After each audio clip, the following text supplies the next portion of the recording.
Clear గోదావరిలో సాగుదాం, ఈ అన్ని అక్కడికి తీసుకెళ్దాం, ఒకటి కాదు ఇది కాదని అన్ని క్లియర్గా మీటింగ్ మినిట్స్ని మనం రోజు వాళ్ళేమో పొద్దుగాల 5 గంటలకు లేస్తారక, మనమేమో 11 అయితే ప్రాబ్లం అక్కడ వస్తున్నది.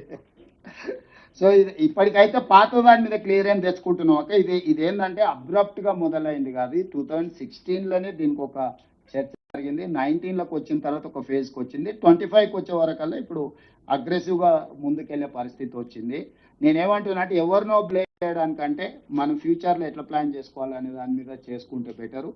ఈరోజు ఈ సమావేశానికి ఇంత సమయం కేటాయించి మీరందరూ వచ్చి, నేను అధికారులకు కూడా ఆదేశాలు ఇస్తున్నా, ఈ రిలేట్ మీటింగ్లకు సంబంధించిన ప్రాజెక్టులకు సంబంధించింది కంప్లీట్గా ఒక కాంప్రహెన్సివ్ రిపోర్ట్ తయారు చేయండి, అందరు ఎంపీలకు సర్క్యులేట్ చేయండి. ఇది ఆల్ పార్టీ ఎంపీస్కి, రాజ్యసభ లోక్సభ అందరు ఎంపీలకు సర్క్యులేట్ చేయండి. అవసరమైతే మిగతా రాష్ట్రాలకు, ఎందుకంటే మన కర్ణాటకతోని ఏం రిలేషన్, ఆంధ్రప్రదేశ్తో కూడా సేమ్ రిలేషన్, మనకేం లేదు. అప్పర్ కానీ లోయర్ కానీ ఈక్వల్గా వాళ్ళందరితో కలిసే ముందుకు వెళ్దాం.